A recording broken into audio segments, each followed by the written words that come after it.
Gaston Filion, bienvenue autour du foyer. Merci. Comment ça va aujourd'hui? Ça va super bien. Gaston, je sais que je te sors un peu de ta zone de confort, mais je te remercie d'avoir accepté mon invitation pour cette entrevue-là. C'est vrai que ça me sort de ma zone de confort, mais j'ai décidé que je passais à l'attaque. C'est pas quelque chose que tu pensais que tu allais faire, ça, dans les derniers mois, hein? Non. Non, pas du tout. Les médias sociaux, les vidéos. Non, on apprend beaucoup, même à tout âge. À tout âge, effectivement. Bon, Gaston, je veux parler un peu d'immobilier avec toi. Ça fait quand même, on parlera pas d'âge, là, mais tu es quand même un courtier expérimenté. Tu as commencé le courtage en quelle année? 2004. 2004, ça fait déjà, en fait, ça va faire 18 ans dans les prochaines semaines que tu fais du courtage. Tu as quand même vu plusieurs marchés. Hein? Oui. Comment tu qualifierais le marché actuel, là, on va dire des 2 dernières années? Disons que c'est un marché exceptionnel. Qui est pas facile, qui est pas évident, puis celui qui s'en vient, ça peut-être pas non plus. Là, avec peut-être les resserrements des taux d'intérêt, toutes ces choses-là.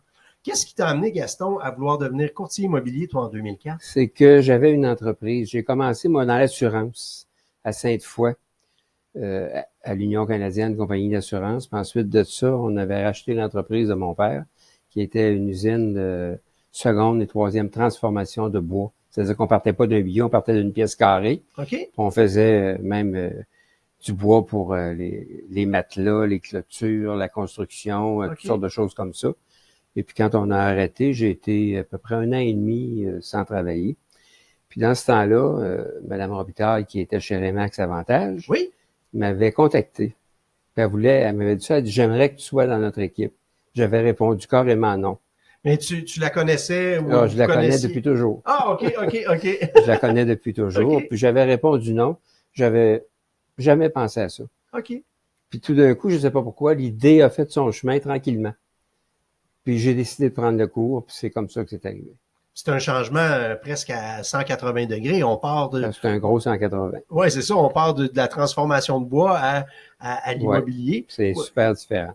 L'assurance, il y a quand même un peu de lien en conseil, en vente aussi, par contre? Oui, mais tu sais, quand tu commences dans l'assurance, c'est au début, ça fait que tu commences un peu par toutes sortes de choses, comment je dirais, donc, sans importance, mais qui t'amènent plus tard à des choses importantes.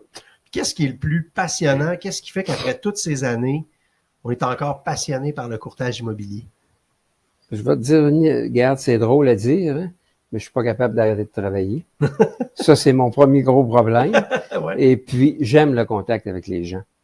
J'aime beaucoup le contact avec les gens, puis peu importe l'âge. Comme plusieurs personnes, c'est une des grandes motivations, puis c'est ce qui est le fun du travail de courtier immobilier, c'est que on côtoie plein de gens différents.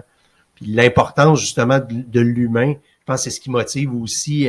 c'est ce qui te motive au jour le jour à dire, je veux bien servir mes clients, je veux qu'ils soient satisfaits. Oui, ça pour moi, je vais te dire, j'ai déjà des courtiers qui m'ont dit que j'en faisais trop. Mais moi, je calcule que je suis comme ça et je reste comme ça. Est-ce qu'on peut vraiment en faire trop quand les gens et les clients sont satisfaits? Non. Je pense que s'ils sont satisfaits, on l'est nous aussi. Hein? Exactement. C'est réciproque, là. Justement, ça serait quoi la plus grande satisfaction au jour le jour que tu as dans le courtage immobilier depuis bientôt 18 ans? Je veux dire, c'est quand je vais chez le notaire avec un client. Là, de ce temps-ci, on est privé de ça. Mais quand j'y vais et que je vois comment est-ce qu'ils sont heureux puis qu'ils ont été satisfaits de mes services, là, ou même des fois qu'ils vont dire devant le notaire, chose qui nous arrive pas tous les jours, hein, mais ça, c'est un grand plaisir pour moi. C'est comme on dit, c'est ça la vraie paye. Oui. Les bons commentaires. Oui, il n'y a pas que l'argent. Quand ton client est heureux, tu oublies même l'argent qu'il y a. Effectivement. C'est ton plaisir, c'est la joie de ton client, puis sa satisfaction. Puis de l'autre côté, comme toute médaille, il y a 2 côtés. Qu'est-ce qui est le plus, on va dire peut-être irritant ou difficile du métier de courtier immobilier? C'est peut-être des fois que faut apprendre à gérer des situations. Il y a des situations des fois qui sont assez particulières. Et tu as des clients aussi que tu aimes pareil, mais qui sont beaucoup plus difficiles, beaucoup plus particuliers. Ouais. Ça, ça demande un petit peu plus comment je dirais, donc... De psychologie et de tact. De psychologie et de tact. Surtout, oui. En fait, il y a beaucoup de psychologie dans le métier de courtier immobilier. Oui, faut être à l'écoute, hein. Faut écouter beaucoup ce que les gens ont à nous dire. Des fois, même, on peut dire qu'on est un petit peu un confesseur à l'occasion. Oui, puis effectivement, c'est pas toutes les situations qui sont heureuses. Non. Des fois, c'est des divorces, des fois, Oui. c'est des décès. Les gens Oui, peuvent vendre ou acheter pour C'est- des raisons. Regarde, actuellement, là, j'ai pris un contrat. Là. C'est la 5e transaction que je fais avec ces gens-là, ce qui sera la dernière pour eux, parce que mon client est malade, puis j'aurais jamais pensé.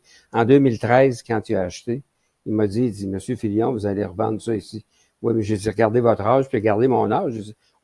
Je ferai pas de prédiction, puis regarde, c'est Ça- arrivé. C'est arrivé. Mais c'est le beau dans ce que je viens d'entendre, c'est que ça fait 5 transactions Oui, que ces clients-là font Oui. avec toi. Oui. Ça veut dire qu'ils ont confiance. Ah oui, oui, ça pour Hein, ça. c'est le lien de Oui. confiance. Ah, il y a un lien particulier d'ailleurs entre eux et moi. Là, On s'entend que s'il avait été mal servi une fois, il serait serait pas revenu revenu. 2, 3, 4, puis même 5 fois. Donc, Non.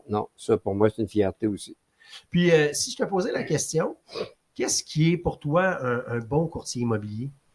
Moi, ce que je dis à un courtier immobilier, c'est pas la grosseur du courtier, c'est pas le volume d'affaires qu'il y a. C'est l'écoute qu'il donne à ses clients, puis la façon qu'il les accompagne. Moi, je dis que c'est ça un bon courtier. C'est une très, très bonne définition. Très, très bonne définition. Gaston, je vais te poser une petite question mystère. On joue un jeu en terminant notre petite entrevue. J'ai Vas-y. 10 questions. Il Vas-y. y en a qui ont rapport à l'immobilier, puis il y en a qui n'ont pas du tout rapport à l'immobilier. Donne-moi un chiffre entre 1 et 10, puis je te pose la question. 8. Est-ce qu'il y a une symbolique avec le chiffre 8? Oui, ça a toujours été mon chiffre chanceux. Le si on chiffre peut dire. chanceux. Oui. Bon, ben, la question numéro 8, elle n'est pas en lien avec l'immobilier, mais la question, c'est si une musique pouvait vous définir, que ce soit un artiste ou un style de musique, qu'est-ce que ce serait? Oh. Je vais te dire que ça va être un classique. Oh. Ça va être plus le classique. J'ai toujours été plus fort vers la musique classique. Ah, ben ça me surprend pas non plus. Une force tranquille, j'adore aussi la musique classique. Ouais, moi, j'aime bien ça. Gaston, comment tu as trouvé ta première expérience d'entrevue autour du foyer? Je l'ai adoré. Adoré. Ben, c'est déjà terminé. Fait qu'on on va se donner rendez-vous pour une deuxième capsule, qui sait, dans les prochaines semaines. Pas de problème. Merci beaucoup d'avoir accepté Ça m'a fait l'invitation. plaisir, jeune homme. À bientôt.